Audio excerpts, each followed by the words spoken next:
Hello friends, welcome to crazy G K trick.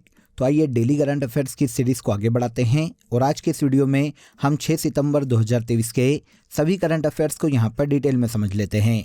Video को and तक देखिएगा, पसंद आए तो लाइक और शेयर कर दीजिएगा। साथ ही साथ अगर आपको इसकी पीडीएफ को डाउनलोड करना है तो आप क्रेजी जी के ट्रिक के टेलीग्राम चैनल पर या फिर क्रेजी जी के ट्रिक के एप्लीकेशन पर जाकर इसकी पीडीएफ को फ्री ऑफ कॉस्ट कलेक्ट कर सकते हैं। आइए आज के करंट अफेयर का सबसे पहला क्वेश्चन देखिए। 43 आसियान समिट का आयोजन कहाँ किया जा रहा है? वेरी वेरी इंपॉर्टेंट, क्वेश्चन को नोट कर लीजिएगा। 43 आसियान समिट का आयोजन इंडोनेशिया के जकार्ता में किया जा रहा है। आंसर ए हो जाएगा। इंडोनेशिया के जकार्ता में 4 से लेकर 7 सितंबर 2023 तक इस शिखर सम्मेलन का आयोजन किया जाएगा, जो कि इस साल 2023 में 43 आसियान शिखर सम्मेलन है। 2023 में इस शिखर सम्मेलन की थीम की बात करें तो आसियान मैटर्स एपिसेंट्रम ऑफ ग्रोथ 2023 में इस शिखर सम्मेलन की थीम है। इस सम्मेलन के दौरान आसियान एकीकरण को मजबूत करने और डिजिटल और हरित अर्थव्यवस्था जैसे प्रमुख क्षेत्रीय मुद्दों पर सहयोग बढ़ाने पर चर्चा की गई है। इसी सम्मेलन में देखिए, आसियान के महासचिव डॉक्टर काओ किम हॉर्न ने 2022 के लिए हाजी मोहम्मद इकबाल फाकरी बिन हाजी दमित और 2023 के लिए गुयेन थी तुएट मिन को आसियान पुरस्कार से सम्मानित किया है। तो 2023 में 43वीं आसियान समिट का आयोजन इंडोनेशिया के जकार्ता में किया जा रहा है। अब देखिए, इंडिया की बात करें तो इंडिया की तरफ से भारतीय प्रधानमंत्री नरेंद्र मोदी 20वें आसियान भारत शिखर सम्मेलन में भाग लेने के लिए इंडोनेशिया गए हैं, जहां पर वे 6 से 7 सितंबर को आयोजित होने वाले 20वें आसियान भारत शिखर सम्मेलन में भाग लेंगे। अब देखिए, आसियान की बात करें तो association of south east Asian nation के नाम से इसे जाना जाता है। मतलब दक्षिण पूर्वी एशियाई देशों का ये एक संगठन है जिसकी स्थापना दक्षिण पूर्वी एशियाई देशों के मध्य में सहयोग बढ़ाने के उद्देश्य से 8 अगस्त 1967 में की गई थी। इसका हेडक्वार्टर थाईलैंड के बैंकॉक में स्थित है। पहले इस संगठन में 10 मेंबर थे, लेकिन कुछ समय पहले ही तिमोर लेस्ते को 11वें सदस्य के रूप में इस संगठन में सम्मिलित किया गया है। इंपॉर्टेंट है, याद रखिएगा। बाकी के 10 देश यहाँ पर मेंशन किए गए हैं, एक बार इन्हें भी देख लीजिएगा। देखिए दोस्तों, अगर आपको मंथली करंट अफेयर्स की डिटेल पीडीएफ लेना है तो आप रूट एप्लीकेशन या क्रेजी जीके ट्रिक एप्लीकेशन से डाउनलोड कर सकते हैं। साथ ही आप वीडियो के कमेंट बॉक्स में भी लिंक दिया हुआ है, जहां से क्लिक करके आप ले सकते हैं। इन मंथली करंट अफेयर्स पीडीएफ में देखिए, पूरे मंथ के जो सबसे ज़्यादा एग्जाम रिलेवेंट क्वेश्चन होते हैं उन क्वेश्चन को यहाँ पर डिटेल के साथ प्रोवाइड किया गया है, जो एग्जाम के लास्ट टाइम रिवीजन में आपको बहुत हेल्प करता है। तो एक बार जरूर क्लिक करें। चलिए आगे बढ़ते हैं। सेकेंड क्वेश्चन देखिए, G20 सम्मेलन के शेरपा की चौथी बैठक का आयोजन कहाँ किया जा रहा है? तो आप सभी जानते हैं कि 2023 में G20 की अध्यक्षता इंडिया कर रहा है, जिसके तहत G20 सम्मेलन के शेरपा की चौथी बैठक हरियाणा में आयोजित की जा रही है। हरियाणा में देखिए, 3 से लेकर 7 सितंबर तक हरियाणा के मेवात में G20 सम्मेलन के शेरपा की चौथी और अंतिम बैठक का आयोजन किया जा रहा है। इस G20 के शेरपा बैठक में G20 सदस्य के अलावा अन्य देशों के शेरपा और प्रतिनिधि भी भाग ले रहे हैं।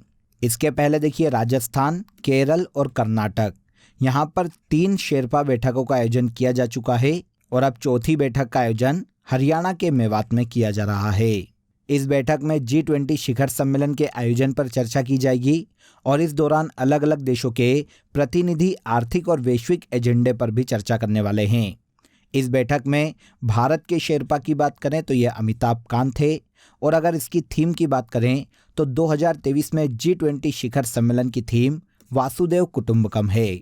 One earth, one family, one future G20 शिखर सम्मेलन की 2023 में थीम है। हमारा क्वेश्चन G20 शेरपा की चौथी बैठक पे है, तो इसका आयोजन हरियाणा के मेवात में किया जा रहा है। नेक्स्ट क्वेश्चन देखिए, हाल ही में नेस्कॉम का चेयरपर्सन किसे नियुक्त किया गया है? हाल ही में नेस्कॉम, जिसे national association of software and service companies के नाम से जाना जाता है, इसके नए चेयरपर्सन के रूप में राजेश नाम्बियार को नियुक्त किया गया है। आंसर डी हो जाएगा।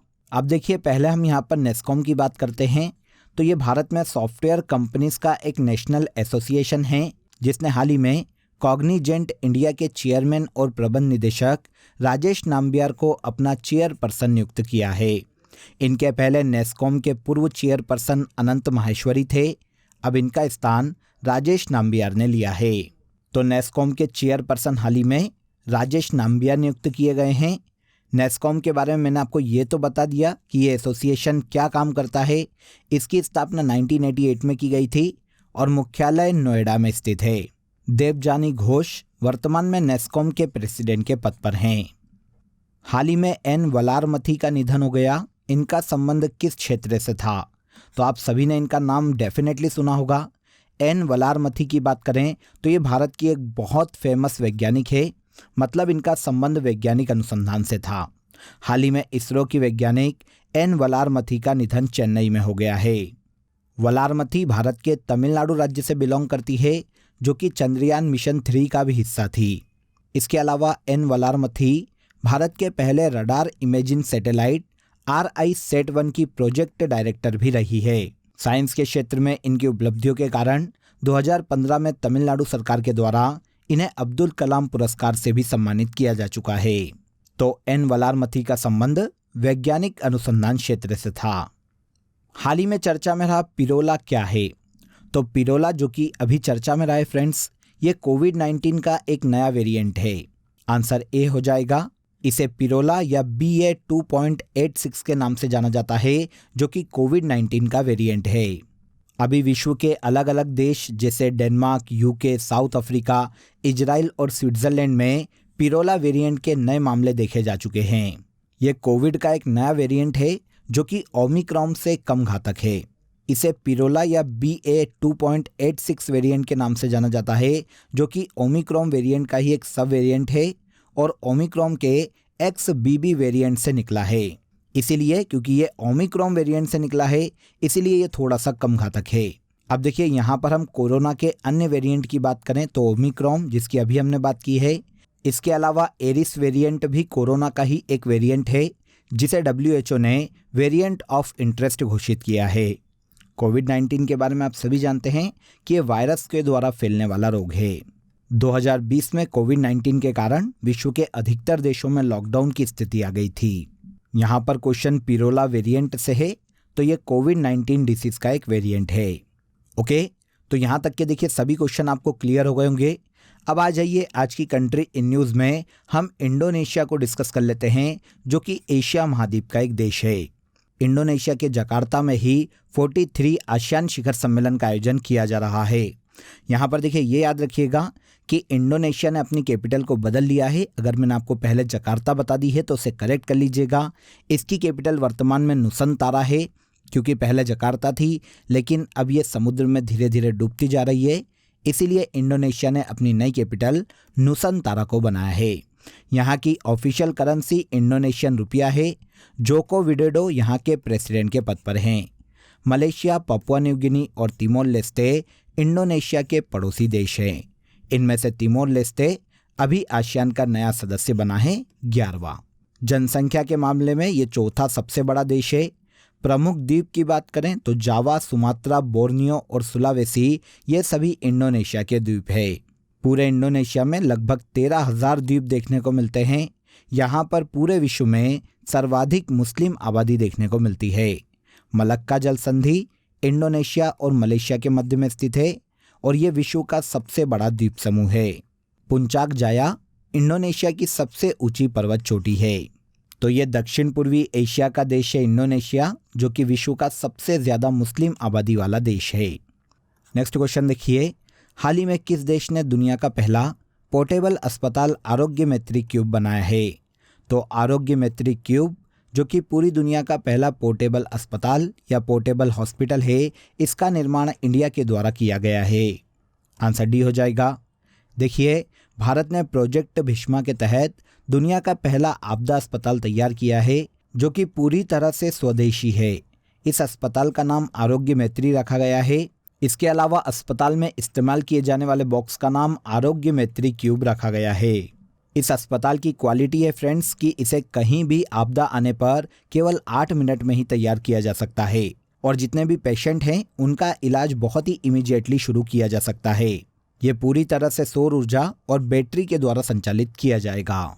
इस आपदा अस्पताल में ऑपरेशन थिएटर भी है, एक्सरे मशीन भी है। इसके अलावा ब्लड की जांच के लिए प्रयोगशाला भी हमें देखने को मिलती है और वेंटिलेटर भी हमें इस आपदा अस्पताल में देखने को मिल जाएगा। अब प्रोजेक्ट भीष्मा के बारे में आप सभी ने सुना होगा, जिसके तहत इस आपदा अस्पताल को बनाया गया है। तो प्रोजेक्ट भीष्मा जो कि भारत में हेल्थ सेक्टर के डेवलपमेंट के लिए लाया गया है, इसकी घोषणा हाल ही में भारत के पीएम नरेंद्र मोदी के द्वारा की गई थी। इस प्रोजेक्ट के तहत पूरे विश्व का पहला पोर्टेबल अस्पताल आरोग्य मैत्री क्यूब भारत के द्वारा डेवलप किया गया है। क्लाइमेट फुटबॉल कप 2023 का आयोजन कहाँ किया जा रहा है? तो क्लाइमेट फुटबॉल कप 2023 का आयोजन लद्दाख में किया जा रहा है। आंसर ए हो जाएगा। यह जो फुटबॉल प्रतियोगिता है लेह के ओपन एस्ट्रोटर्फ स्टेडियम में आयोजित की जा रही है।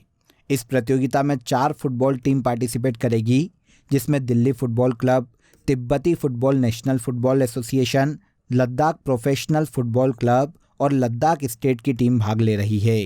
तो क्लाइमेट फुटबॉल कप 2023 का आयोजन लद्दाख में किया जा रहा है।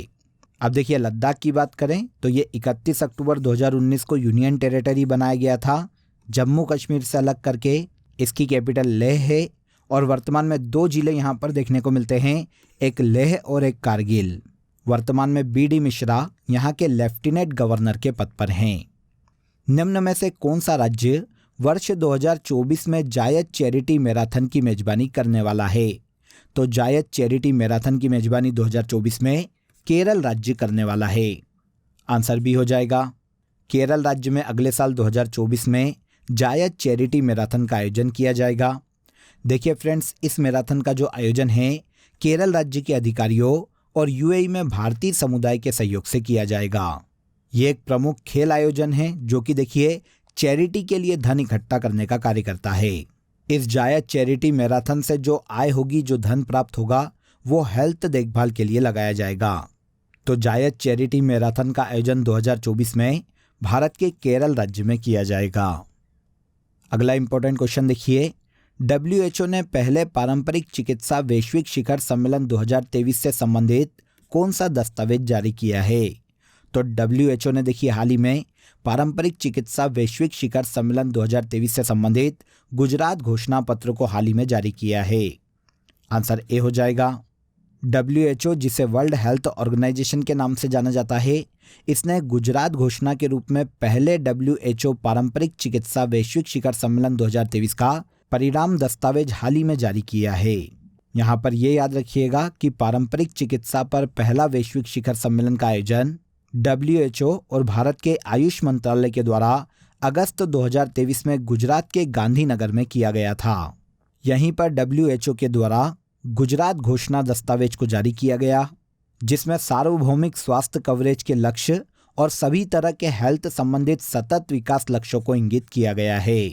अब WHO की बात करें, इस ऑर्गेनाइजेशन की बात करें, तो पूरे वर्ल्ड में हेल्थ सेक्टर के लिए काम करने वाली ये एक इंटरनेशनल ऑर्गेनाइजेशन है, जिसकी स्थापना 7 अप्रैल 1948 में की गई थी और इसका मुख्यालय स्विट्जरलैंड के जेनेवा में स्थित है।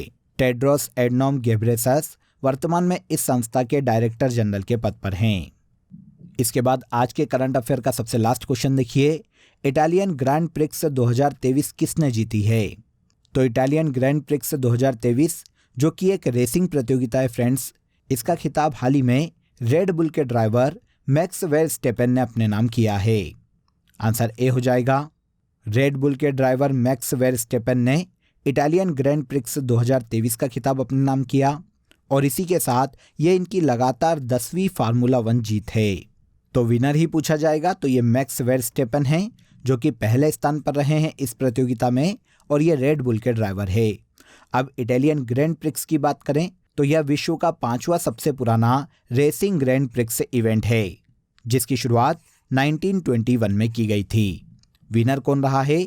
तो इटालियन ग्रैंड प्रिक्स 2023 का विनर मैक्स वर्स्टेपेन रहे हैं, जो कि रेड बुल के ड्राइवर हैं। क्लियर? तो यहाँ पर देखिए हमने 6 सितंबर 2023 के सभी करंट अफेयर्स को डिटेल में समझ लिया। अब आ जाइए फैक्ट शीट में, हम भारत के कुछ प्रमुख लेखक और उनकी बुक्स को यहाँ पर डिस्कस कर लेते हैं। तो Indira Gandhi returns, the company of women और दिल्ली, ये बुक खुशवंत सिंह के द्वारा लिखी गई है। भगवत गीता और महाभारत को वेद व्यास जी के द्वारा लिखा गया है। इंटरनल इंडिया इंदिरा गांधी के द्वारा लिखी गई पुस्तक है। कामायनी, आंसू और लहर जयशंकर प्रसाद की पुस्तक है। लाइफ डिवाइन और एशेज ऑन गीता अरविंद घोष की पुस्तक है। इसके बाद देखिए अनामिका और परिमल सूर्यकांत त्रिपाठी निराला की पुस्तक है। यामा महादेवी वर्मा की बुक है। A voice of freedom Nayantara Sahgal के द्वारा लिखी गई है। Area of darkness V S Naipaul की बुक है। और Mudra Rakshasa very very important Vishakh Datta के द्वारा लिखी गई है। तो इन सभी बुक और उनके ऑथर को याद रखिएगा, काफ़ी इंपॉर्टेंट है। इतिहास में ये बुक काफ़ी जानी जाती है, इसलिए मैंने आपको यहाँ पर फैक्ट शीट में आज ये सारी बुक्स बता दी है। अब आ जाइए लास्ट डे के सेशन में जो करंट अफेयर हमने डिटेल में समझा था, हम उसे एक बार यहाँ पर रिवाइज कर लेते हैं। पहला देखिए 132वां ड्यूरेंट कप 2023 का खिताब मोहन बागान की टीम ने जीता है। पुरुष hockey 5S Asia cup tournament का खिताब भारत ने पाकिस्तान को हराकर अपने नाम किया है। हाल ही में राष्ट्रीय केमिकल एंड फर्टिलाइजर लिमिटेड को नवरत्न का दर्जा दिया गया। इसका मुख्यालय मुंबई में स्थित है। हाल ही में हित स्ट्रिक का निधन हो गया, जो कि जी बॉम्बे के क्रिकेट खिलाड़ी थे। काठमांडू कलिंग साहित्य महोत्सव का आयोजन नेपाल में किया गया है। हाल ही में किस राज्य में श्री राम राजा लोक की आधारशिला रखी गई? तो राम राजा लोक का निर्माण मध्य प्रदेश के ओरछा में किया जा रहा है। आगे आइए मिस इंटरनेशनल इंडिया 2023 का खिताब प्रवीणा अंजना ने अपने नाम किया है। अक्टूबर माह को हिंदू हेरिटेज मंथ के रूप में अमेरिका के जॉर्जिया के द्वारा घोषित किया गया है। अंतर्राष्ट्रीय एरोस्पेस सम्मेलन का आयोजन मध्य प्रदेश में किया गया। और लास्ट है ब्रिक्स इनोवेशन फोरम में वर्ल्ड इनोवेशन अवार्ड से शांता थोटम को सम्मानित किया गया है। सभी को याद रखिएगा, इंपॉर्टेंट है। तो ये सभी करंट अफेयर हमने लास्ट डे के सेशन में डिटेल में समझे थे। अब आ जाइए आज के लिए आपका क्वेश्चन ऑफ द डे काफ़ी इंपॉर्टेंट है। भारतीय संविधान की मूल प्रति को किसके द्वारा लिखा गया है? वेरी वेरी इंपॉर्टेंट, काफ़ी बार पहले भी मैंने बताया है। कमेंट में ज़रूर बताइएगा कि इसका आंसर क्या है। इसके अलावा दोस्तों आप सभी के लिए एक इम्पॉर्टेंट अपडेट है। अब आपके लिए क्रेजी जीके ट्रिक के सभी कोर्सेस वेबसाइट पर भी अवेलेबल है। ये सभी कोर्सेस आप सभी की रिक्वायरमेंट और लेटेस्ट एग्जाम पैटर्न को ध्यान में रखकर डिज़ाइन किए गए हैं। यहाँ हम बेसिक कॉन्सेप्ट के साथ साथ कॉम्प्रिहेंसिव लर्निंग पर फोकस करते हैं। तो एक बार ज़रूर वेबसाइट पर विजिट करें, इसका लिंक आपको डिस्क्रिप्शन बॉक्स में दिया गया है। तो आज के इस वीडियो में बस इतना ही। अगर वीडियो अच्छा लगा हो तो वीडियो को लाइक और शेयर कर दीजिए, चैनल को सब्सक्राइब कर लीजिए। कल फिर मुलाकात करेंगे नेक्स्ट डे के करंट अफेयर में। तब तक अपना ख्याल रखिए। जय हिंद, जय भारत।